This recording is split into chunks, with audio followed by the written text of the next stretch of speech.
If you guys don't already know, I recently came out the end of last year, so I'm a baby gay.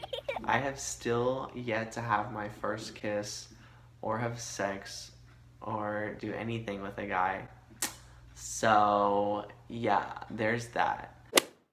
Hey guys, it's me, Andrew Namarchi. Welcome back to my channel.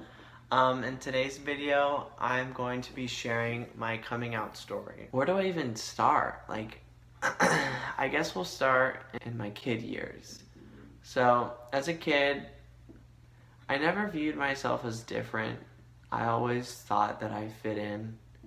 It wasn't until my parents would point out to me when I would try to play with my sister's Bratz dolls and do quote-unquote girly things that I realized that I was different. Even though I don't think being gay is different.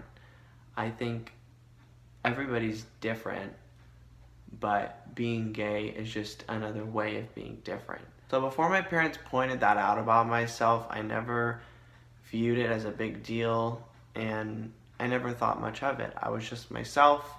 I would do whatever would make me happy, whether that's doing quote-unquote girly things or not, or doing quote-unquote manly things. So right off the bat, I was automatically taught a very heteronormative way of thinking, and I was taught that guys are supposed to like girls and girls are supposed to like guys, and that is the end of story. So as I got older, being gay was never even an option. I don't even think I knew what the word was until I heard Katy Perry sing I Kissed a Girl, and I was extremely confused. And I was like, What the heck is going on? Girls do not kiss girls. Like, this is not okay.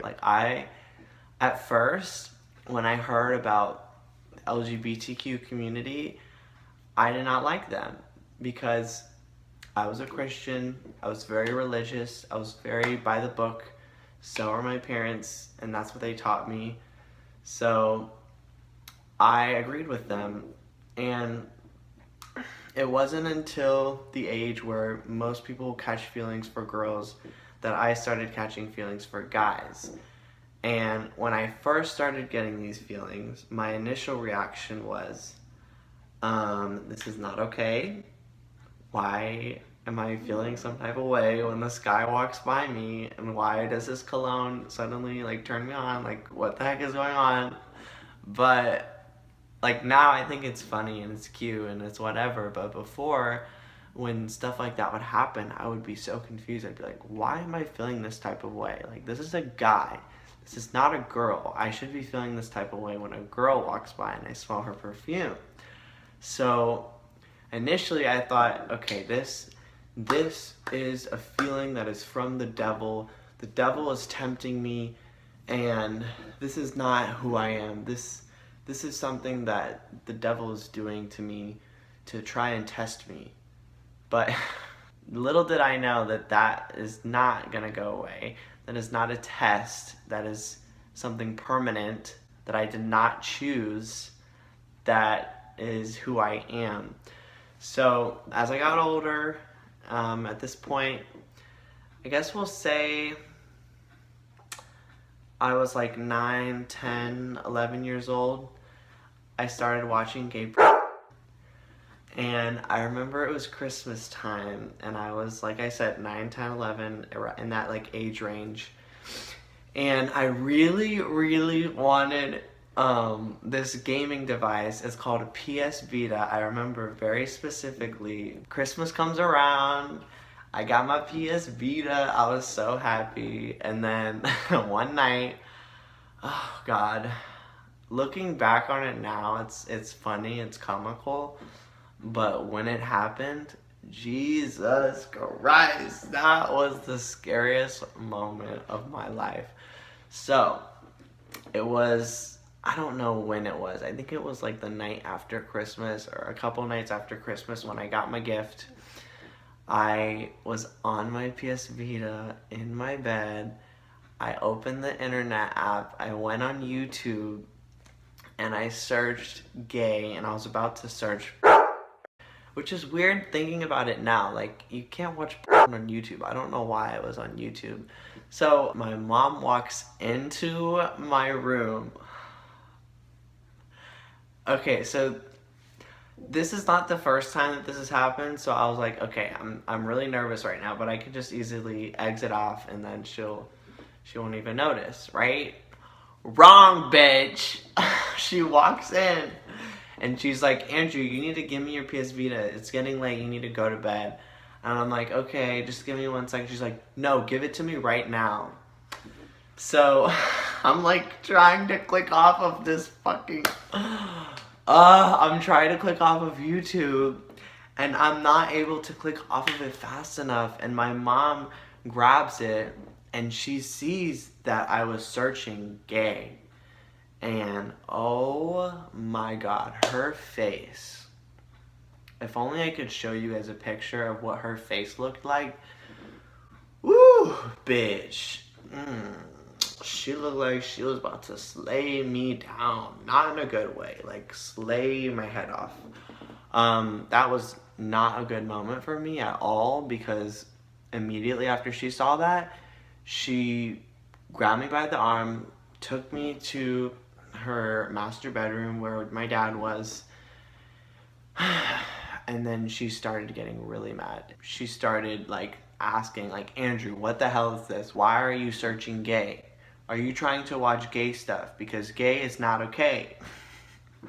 So immediately my first reaction is resist it, tell them that the first thing that came into my head was, oh, just tell them that like you're trying to watch like a funny video that your friend was telling you about.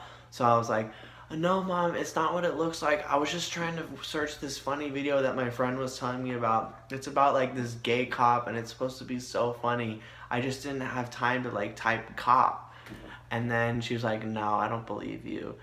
And so eventually, after like them finally getting to me, I told them, I'm like, yes, I am struggling with homosexual desires and I know that it's wrong and I want to fix it, but I just can't get rid of these feelings. I want to be straight.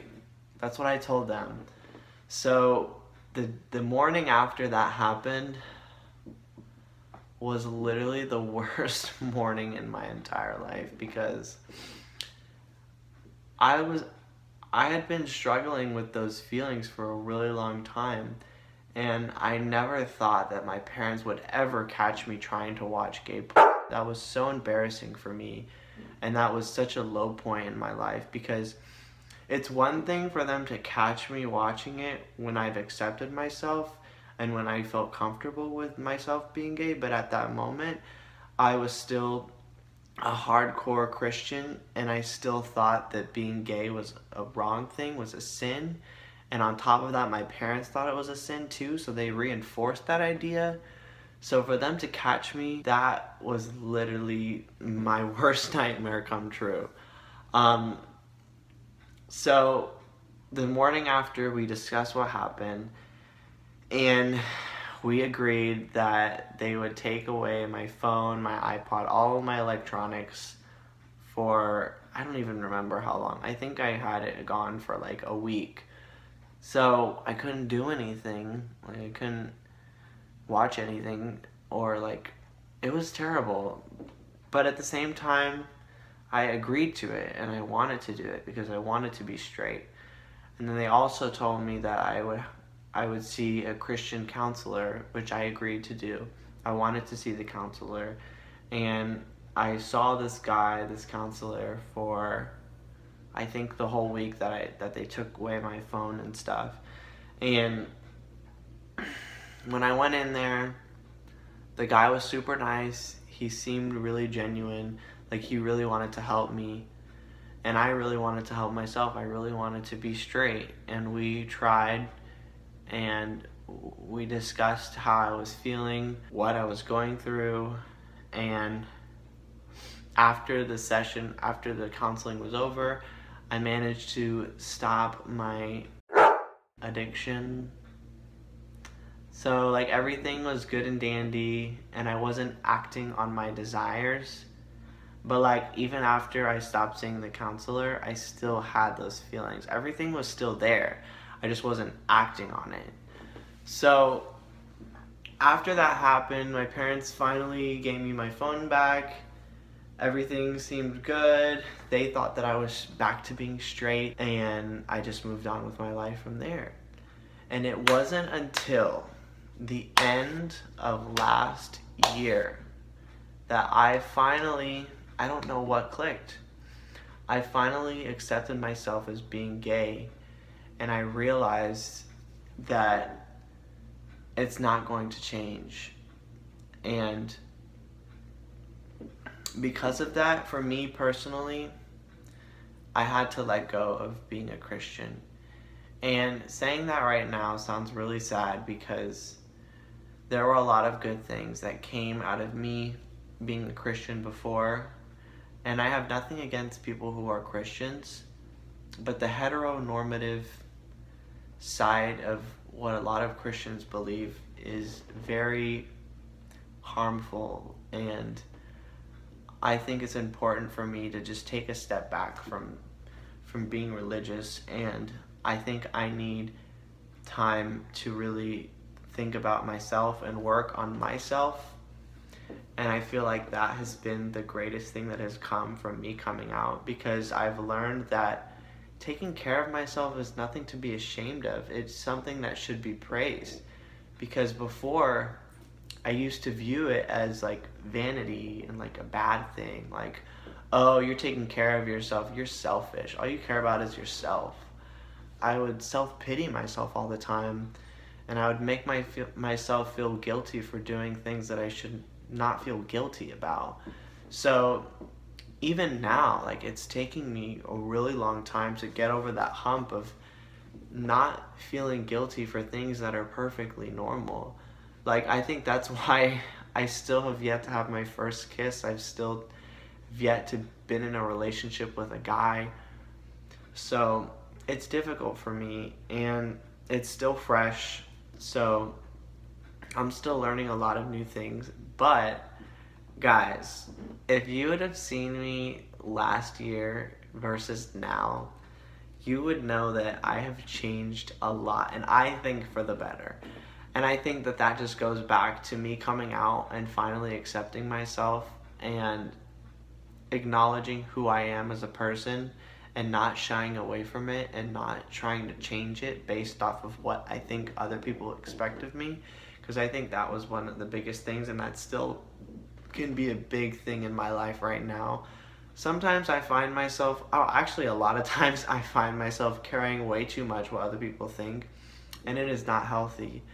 That's why I'm taking a break from social media right now, because I find myself comparing myself to everybody else's lives, and it's not even their lives. This is just a picture perfect version of their life that they're putting online, and I'm viewing that like that's who they are. I've recently found myself falling into that trap of comparison comparing myself to all these other people on social media, and viewing that as them having this picture perfect life, everything is good and dandy, and that my life sucks because they're in Hawaii getting paid for this little promotion, and I'm over here in my room literally doing nothing on my phone watching YouTube videos all day. So it's easy to find yourself feeling bad about yourself, like you haven't accomplished anything in life, when you go online and you see all these posts of people being successful, living their lives, and like looking beautiful and everything. So I think that's why I needed to take a break. And it just goes back to focusing on yourself. Like with you too, like I'm talking to you, man, or girl, or genderless person. Just focus on you. Work on yourself, love yourself. I feel like that is so important and so underrated. I think it's so important that we take care of ourselves, and we're not heavy on ourselves and hard on ourselves. and put ourselves down as much as we would like to admit, because you only live once and you can't be anxious all the time. Like, I was so anxious before I came out. I was anxious about every little thing. Not even things that had to do with me being gay, just like simple little things. But now that I feel like I've completely opened up every part of myself to everybody, it's so much easier to be myself and to do everything in a way that feels comfortable for me and without being anxious. So yeah, I hope you guys like this video. I feel like I rambled a lot in it, but I think I covered everything. So I hope you guys like it, and make sure you leave a like, comment, subscribe, hit that red button if you want to see more videos, and I hope you have a great day. Bye!